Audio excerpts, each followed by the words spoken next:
Hello, AP World. All right, so unfortunately, we have to really crunch down on time that we look at period one, also known as the ancient period or foundations, because of the fires, and we started school a week later. But this is a real quick rundown of period one. This is actually the review PowerPoint I used heading into the exam last year, but it really just kind of gets to the nuts and bolts of what our foundational time period is all about and what you really need to know. Hence, just to go back why I use the word buzzwords. You're just going to see a lot of bold terms, and I'm just going to briefly talk about them. So this is foundations, and so this is really looking at how did human beings transition from being hunter-gatherers to agriculturalists. That transition is known as the Neolithic Revolution. And then also, how did early human societies develop technologies and so forth to enhance their quality of life. So big picture themes of period one. During the Paleolithic era, hunters and gatherers gradually migrated from their origins in East Africa to Eurasia, Australia, and the Americas, adapting their technology and cultures to the new areas. And keep in mind, technology, today we use that term and we're usually thinking electronics, computers, but really technology is any kind of tool that human beings create for some kind of function to possibly improve their life or to help them complete a task. Our second big picture idea is interactions among different groups of people on the planet. We're usually limited to groups that were geographically nearby, but interactions increased steadily throughout the time period, both frequency and distance. So to wrap that up, they're basically talking about trade. Early trade, obviously, they didn't have transportation, so it was, tribes or, groups of hunter-gatherers that were close to one another. We'll see over the course of period one that early civilizations will trade with one another. Number three, physical geography and the natural environment interacted with human activities to shape changes and continuities during the time period. So again, one of our major themes this entire school year is going to be looking at how do human beings interact with their environment. Number four, this period is made up actually of two time periods that are distinguished by changes in human lifestyles. And so anytime we talk about turning points in history or major events, another, catchphrase to describe this is known as marker events. So the early part of your summer assignment was really looking at we were hunter-gatherers and how did we transition to agriculturalists, and then once that sedentary lifestyle set in, what were our four early river valley civilizations. So part one, the development of agriculture and early agricultural communities. Just some key terms here you should know throughout the year. Demography or demographic, that is a word that will come up on the AP exam. It comes up in essay questions and the multiple choice questions. So it's just good to know that means the study of population. Dem or demos always means people. Graph means to describe. Migrations, so these are permanent movement to new locations. And oftentimes historians talk about push and pull factors in regards to migration. So what pushes people from one area and then what attracts them to a new area. So what are the pull factors? Things to look at are also what physical geographical obstacles sometimes shape migrations, such as mountain ranges and oceans and so forth. Another key term to know in this class that we use quite a bit is cultural diffusion. And think of diffusion means to spread out and mix. And so we're going to see over the course of human history, a lot of cultures are going to start to share some traits and common characteristics as they come into contact with one another. I explained what marker events were. Bipedalism, that really only comes up in early period one, and it's looking at how did Homo sapiens develop over time, going from primates to beings that walk on 2 feet. And then in this class, we're going to talk about primary and secondary sources. Primary sources are usually documents from a time period. However, in this case, you're not going to have a lot of written documents. What you're going to have is artifacts, looking at pottery or clay tablets to learn about ancient humans or even skeletal remains. So your summer assignment began with looking at the Paleolithic era. That is the era of hunter-gatherers. You may have heard of the paleo diet. It's been pretty popular in culture probably for the last 6 or 7 years. And what they're referring to is how did hunter-gatherers used to eat food before we were agriculturalists. So that's what the name of that diet comes from. So I'm just trying to help you make an association here. But early humans in the Paleolithic era were small and tribal. They hunted and gathered for their food and needs. They had simple, refined tools that rocks that they chiseled into sharp objects to hunt. Then, when fire, the ability to start a fire, was discovered, that's going to actually lead to larger brain development because cooked food is easier to digest, and the more accessible those nutrients from foods are, that's going to lead to human evolution as well in developing smarter, more sophisticated brains. The Neolithic era, and so that's the second phase, is this transition where human beings started to purposely or intentionally plant food or plant crops for eating, and also started to domesticate animals for the purpose of consumption, a food source. And this is going to be the major transformation in early human development, because when you have a set number of people to farm, that means other people are free to pursue other interests, so you're going to start to have the development of artisans and craftsmen, and this is known as specialization of labor. And that specialization is obviously going to evolve over time to what we have today, many careers and professions. So agriculture, as I said, is the deliberate tending of crops and livestock in order to produce food and fiber. Horticulture is the use of hand tools such as hoes and digging sticks to plant seeds and cultivate crops. Some hunter-gatherers never went fully agriculturalist, and this is what's known as pastoralist. They did domesticate animals, they herded animals, but for the most part they're semi-nomadic, so they would follow their food source, meaning as they herded animals, and the animals had to eat whatever bushes and shrubs were in season, and so they did migrate, but nomad sometimes has the implication of wandering aimlessly, and that wasn't the case. They wandered with purpose. The Neolithic Revolution is a major marker event because this is when human beings began to settle down in one location. So some things to look at or to think about, another major transition from Paleo to Neolithic era is that hunter-gatherers had no concept of private property or owning land, so that's going to be a major change in human development. In the hunter-gatherer societies, men and women were considered equal, and they equally divided labor. And then when we have the Neolithic Revolution, we're going to start to see for the first time the beginning of disparities or between men and women in gender inequality. So there's also no such thing as social inequality for hunter-gatherers. You didn't have wealthy people because there was no ownership or property. Everyone was socially the same. So that's going to be another major change as well with the Neolithic Revolution, that social classes are going to develop, the haves and the have-nots. It's very important to have a surplus of food when you have a settled society, so you have to develop ways to store food, and that also is going to lead to the concept of the development of wealth. Religious changes, you're going to see the development of polytheism in early human history, so that means the belief of many gods, poly meaning many. And then our three major craft industries in this time period is pottery, metallurgy, and textiles. Pottery was actually extremely important for food storage and also being able to carry water from one location to another. Metallurgy, bronze and iron, and textiles, that means weaving cloth for clothing.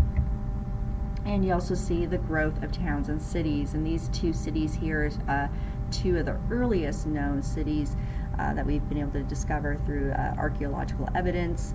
There was evidence of mud houses, defensive walls, so clearly there was outsiders that these people felt they had to protect themselves against, and they were early day trade centers. So part 2, our earliest civilizations. So what developments must occur in order to be called a civilization? A generation of reliable surpluses. So again, this comes down to having more food than you need. That way you have food stored for times of famine or drought. And also you need extra food to support the city dwellers and the people that are no longer farmers. So this leads to specialization of labor, which means you have a variety of occupations. Social class distinctions such as hierarchy and stratification are going to develop. So you have different levels of prestige and wealth, and we start to see the growth of cities. Complex formal government, so people are going to start to organize themselves and look to leaders and laws and rules, and how does one human being treat another, and so complex formal governments are going to begin to develop. You have long distance trade between these groups of peoples, and they're going to start to organize writing systems. And that kind of gets into an area I hinted at in the summer assignment PowerPoint, that for quite a while, historians, you were not considered a civilization unless you had a writing system, and that's become a little debated, because in the Bantu peoples of sub-Sahara Africa did not have writing systems, but they had a very complex tradition of sharing their knowledge and stories orally, through speaking. The Incas are going to have an elaborate record-keeping system called quipu, which is a knotted system. And so now it's a little bit more accepted to say a civilization has to have some kind of record-keeping system, especially for taxes, but it may not always be the traditional written form. So our 4 river valley civilizations. Our first civilization was in Mesopotamia. It's known as the Fertile Crescent because it's between the Tigris and Euphrates rivers. So it's pretty much modern day Iraq. You have the Indus River Valley, so what is the northern area of the Indian subcontinent. The Yellow River, also known as Huanghe River, so that was the earliest civilization in China. And then the Nile River Valley, so we have our ancient Egyptians through there. So a little bit about Mesopotamia. As I said, it's modern day Iraq. It's known as the Fertile Crescent because of the soil between the 2 rivers. Semitic is the language family that is going to be the precursor or the foundation of what we have now with Hebrew and Arabic languages. Sumerians are going to be the first major civilization, and they're credited with building the earliest civilization. They're going to be credited with the first human writing system as well. Sumerian society was organized around city-states, so large towns that governed the surrounding countryside, and they often competed against one another. We're going to see something similar in a couple weeks when we look at Greece and the Greek city-states. They developed labor systems, so this is when human beings had to coordinate their efforts to get work done. So if you're going to have a civilization, you need to have people that coordinate the efforts to farm or to build irrigation systems or build defensive walls. And so this is also a significant difference between hunter-gatherers and settled peoples. For early civilizations, this often revolved around maintaining reliable water sources, irrigation, or in some cases slave labor used for dangerous work. So the Sumerian city-states, we're just going to kind of like a brief review here, but Sargon the Great, he founded the Akkadian Empire, and by creating an empire, he's going to spread Sumerian ways throughout the Fertile Crescent. Before Sargon, the city-states were theocracies, so they were all governed by priests or gods. So this could be a transition to being actually governed by someone seen, as a mortal man. Our next major Mesopotamian civilization is going to rise to power, the Babylonians. And these are probably, I would say, more significant to our purposes because Hammurabi was the leader of the Babylonians, and he's going to have the Hammurabi Code. And that's one of the earliest written law codes that have been discovered by historians and archaeologists. The Hittites are going to develop iron metallurgy, and they're going to build war chariots, and they're also going to conquer peoples, but as a result, they're going to spread the technology of iron, and so that's going to obviously catch on and spread. So, as I said, a major marker event in this time period is Hammurabi's Code. It's the first known written law code. It's inscribed on a black stone pillar. They actually discovered the pillar I believe around 1907, an excavation, and it just showed, human beings first creating a systemic set of rules administered by an actual government. And so it showed the attempt of early humans trying to dictate, moral behavior, what was right and what was wrong. The Mesopotamians developed cuneiform. This translates to wedge-shaped. So this was the invention of writing. It was first used mostly for tax collection, keeping track of who was paying their taxes and so forth, and obviously evolved into record keeping at large. Mesopotamians, also one of our earliest pieces of human literature is the Epic of Gilgamesh. And while it's fictional, you still learn a lot from fictional literature, because you kind of get to, if you read and analyze it, you get to see, what was of concern to these peoples, what were maybe the obstacles they dealt with in their day-to-day life that plays a part in this storytelling. So this was a famous story that was passed down from oral tradition, but finally recorded around 2000 BCE. And it emphasized the control that gods had over humanity. There's also themes of friendship and what was the meaning of life and death and an afterlife. And just a quick note, I realize I probably haven't mentioned it yet, but BCE means before Common Era. So it's a backwards count in this early ancient history leading up to year 0. One of their architectural accomplishments were the ziggurats. These were large multi-story pyramids, constructed by bricks and dedicated to a god. So this is an example of monumental architecture. And amulets have also been discovered. These were worn by individuals to protect them from evil spirits. So again, these are the types of things that historians look at and analyze to learn about people and what were their belief systems and concerns back then. So the Nile River, the earliest peoples before ancient Egyptians, who a lot of people are more familiar with. You have the Hyksos, and these were invaders from what would be modern-day Turkey, and they defeated Egyptians because they had the use of bronze weapons. And that's going to be a common theme, is what technology people have access to enables them to sometimes be aggressive or be able to conquer other surrounding areas. After trade with Mesopotamians, Egyptians will adopt new technologies as well. Iron from the Hittites of Mesopotamia. The wheel, which was actually invented by the Sumerians, will diffuse into Egypt as well, and this will increase job specialization for Egyptians and Mesopotamians alike. You'll see that there's increased long-distance trade between these two groups of peoples. They start to build sailboats to sail across the Mediterranean. And the Nile River had the advantage of having a rich soil. The Nile River flooded quite often, but left behind really rich soil for agriculture. So in Egyptian society, their king was known as a pharaoh. He was seen as the heart of the government, also revered as a god. So we'll see that quite a bit throughout history, the association between a leader and some kind of god-like figure, and that association between a leader getting their power from the divine. Menes, according to legend, was the first pharaoh, and he united the upper and lower Nile River valleys. And just again, side note, I know I brought this up in the summer assignment, but the Nile River flows from south to north. So the upper Nile is actually the southern part of the Nile River, and the lower Nile is actually the northern part of the Nile River, so it's a little backwards in your head.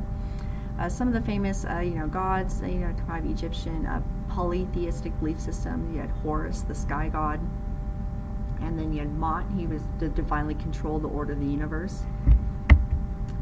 A few outsiders challenged the pharaoh's rule, and so during this time period, there's going to be a bit of they're going to experience economic prosperity. And ancient Egyptian history is usually seen as 3 different time periods. You have the Old Kingdom. This is what people really think about when they think about ancient Egypt. This is when the Great Pyramids were built, and the economy was its strongest, as the height of their power and mummification. That'll be followed by the Middle Kingdom.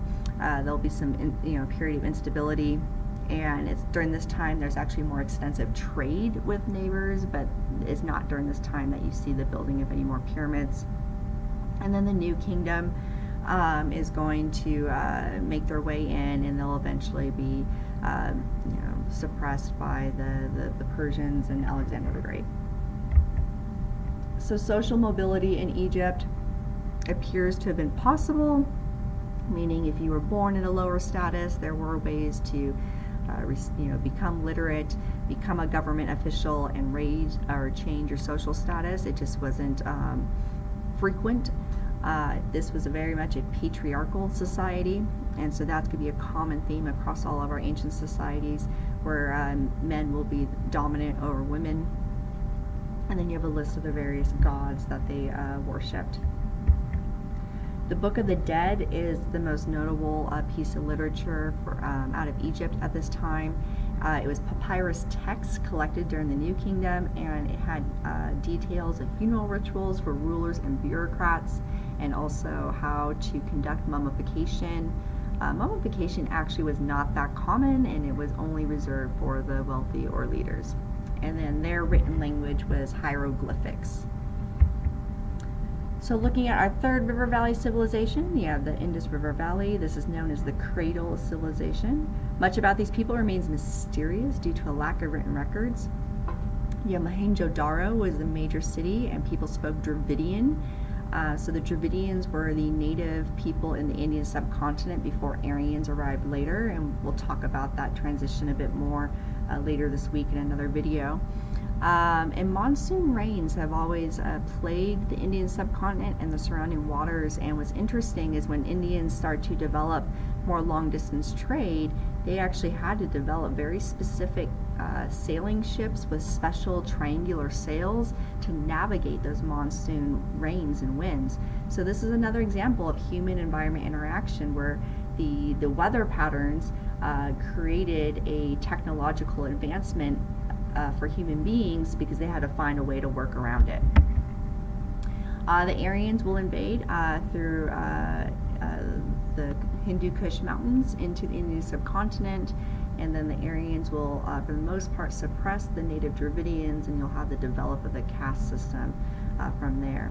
Harappa was the second major city within this river valley complex of towns and villages and trade centers. Very little is known exactly about their political systems because historians have never been able to translate what little written records they've been able to find. But there's definitely evidence of a sophisticated valley civilization because there are still ruins of their sewage systems, defensive walls, and fortifications. And evidence of artifacts suggests that there was a powerful priestly class, so it's possible that they were a theocracy where their leadership were priests, but we don't really know for sure. And then our last major river valley civilization is the Yellow River, or the Huanghe River. It's known as Yellow River because the soil and soot of the river is a yellowish color. They are going to be able to domesticate and grow wheat and barley and millet, and so they're going to be able to create a lot of food surplus that way as they become an agricultural society.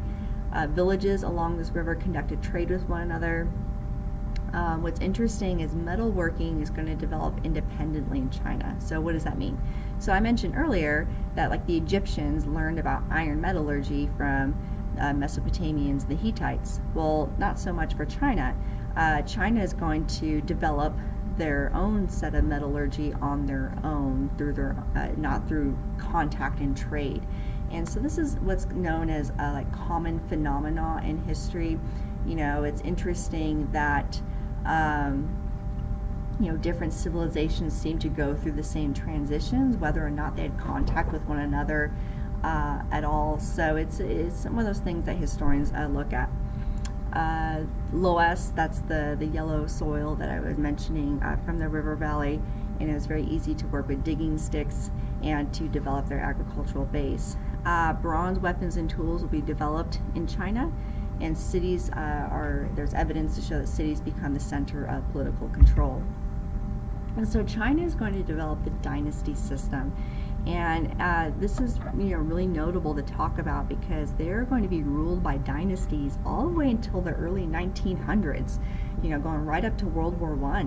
So if you think about it, through most of Chinese history, they had a pretty stable I shouldn't say stable, I'm sorry. They had a very consistent government form where a family would rule over China for long periods of time. I shouldn't use the word stable because oftentimes those dynasties were challenged by powerful families, and we'll see that China even goes through a time period called the period of the warring states. It's definitely not stable at all. But a dynasty means a family-based kingdom. The first dynasty of China is the Jia dynasty. We don't really know, when I say we, historians, we really don't know if it existed or if it was just myth. We definitely know the Shang dynasty existed, and in the Shang dynasty there's written text that refers to a previous dynasty, the Jia. So that's why Jia is kind of questionable. Are they referring to myths, are they referring to stories, or are they referring to a dynasty that actually existed? But the Shang dynasty conquered most tribes along the Yellow River, and that dynasty is going to last about 700 years. Before they conquered these peoples and established a dynasty, they were fairly nomadic. The leaders were warrior kings who fought on horseback. And so we're going to see that's a common theme as well, is that nomads or nomadic pastoralists are actually going to learn how to be efficient horsebackmen much earlier than other civilizations. And that's going to give them an advantage when they want to raid agriculturalists and steal goods and supplies. They're going to be able to sweep in on horseback. They are going to have a similar system of feudalism that we will see later in Europe, where you got vassals, basically lords that govern large areas and then report back to the dynasty. And the way that Chinese dynasties, and this is going to come up often this year, is enforced control over peoples was through tributary payments. And this is where warrior aristocrats would collect money and payments and gifts to show their loyalty to the dynasty. So after the Shang dynasty, the Zhou dynasty, and so that ZH is pronounced like a J, so the Zhou dynasty overthrew the Shang rulers, and this is going to lead to one of the longest lived of all the Chinese dynasties. Unlike the Shang, they kept written records, including tax rolls, lists of imports, historical accounts, so we know a lot more about the Zhou than we do about the Shang. Xi was an important political development. This is where they're going to create a professional occupation with their government, so bureaucrats. And so instead of getting a job, a powerful job, just because you happen to be born the son of a rich lord, instead they're going to create a bureaucratic system where they try to employ people of merit, where they actually have to pass tests to earn that position. So the three main social groups under the Zhou dynasty, you have the elite, you have peasants, free artisans, and craftsmen, and then lastly you have unskilled workers and slaves. And as like all our other civilizations, patriarchy is going to develop within China. So ancient China continued. There's no evidence of a real organized religion. There are oracle bones and shamans, so there definitely is evidence of animism, that they believed in spirits and objects, but you don't see a really organized religion such as like Judaism, or even later on when we start to look at Buddhism or Christianity. But the one thing they did, believe in a higher power of some sort, and this plays into their politics, and it's known as the mandate of heaven. And that is a term you're going to need to know, again, for the rest of this year, because when one dynasty overthrew another, and when they justified those violent actions, they justified it by the mandate of heaven. And the logic is that if a current dynasty was doing their job properly, heaven would protect them. But as soon as they stop providing for their people, then heaven makes it possible for a new dynasty to overthrow. And so they're justifying their overthrow of a previous dynasty, that it was the will of heaven. And then their early language appears to be pictographs, so a picture representing an object. So that's been pretty common. Cuneiform hieroglyphics, pictographs, is the same idea, where you have a picture that represents an idea. And it's not going to be later until the Phoenicians actually start to make symbols based on sounds. And so if you think about it, we have our phonetic pronunciation. That's where it comes from, the Phoenicians. So it's going to be later where we actually have symbols to represent sounds as opposed to ideas or objects. So towards the end of the Zhou dynasty, China's going to fall to the period of the Warring States. The Zhou dynasty broke down. Rich, wealthy warlords are going to start to rise up and fight amongst one another to control China. And so this is known as the period of the Warring States. And it's going to be interesting because this period is actually going to spark the development of long-lasting Chinese philosophies, such as Confucianism. Because of this time period of instability, educated bureaucrats and thinkers are going to start to try to develop theories on how to create stability. What makes the best empire? What makes the best society?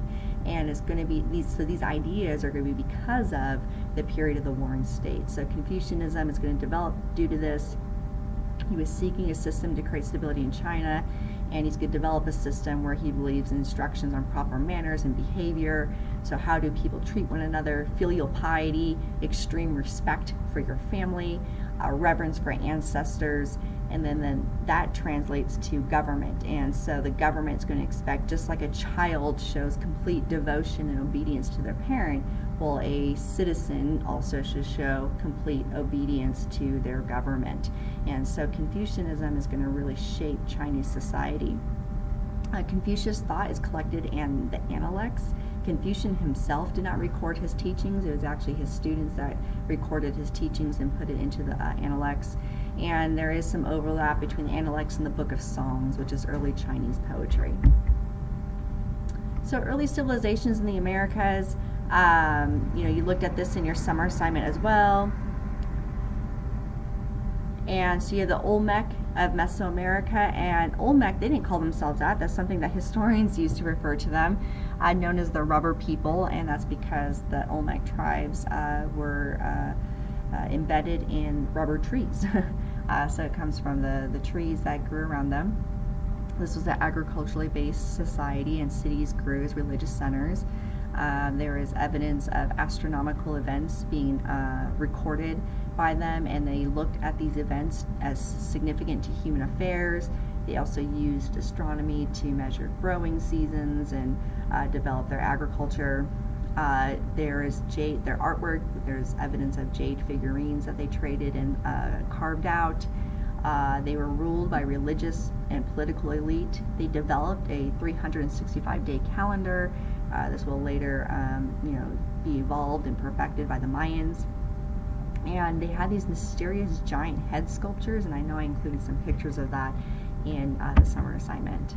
And then in Andean, or South America, you have the Xavi, and this dominated the Peruvian coastal plains, so what would be modern-day Peru. This was a religious cult that ruled over the area. There's evidence of trade, and llamas are going to be very important. And we're going to talk about pack animals this year, but llamas are going to be very important to the development of South America because they were the beast of burden. That was the animal that they were able to use to transport goods and people and organize large labor projects. And they're going to develop silver and gold metallurgy. So that's that silver and gold that centuries down the road the Europeans are going to come looking for. So early civilizations in the Middle East, so we have the development of the Bronze Age. This was characterized by an early version of cosmopolitanism, the shared cultures and lifestyles that result when different groups are in regular contact.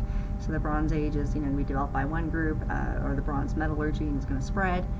Cultural diffusion of groups included traded goods, ideas, values, and standards of living. So we're just kind of tapping back into some of those larger themes that connects all these groups of people. Mesopotamia was a subject of political fragmentation as cities and kingdoms waxed and waned in their military might. So basically these, what we're looking at here is these river valley civilizations are going to fall into decline as we head into our classical era, period 2. And Mycenaeans, they're going to be the precursors to Greek civilization. So we're going to be talking about the Greeks in a week. And that concludes our quick review of your summer assignment, period 1 history.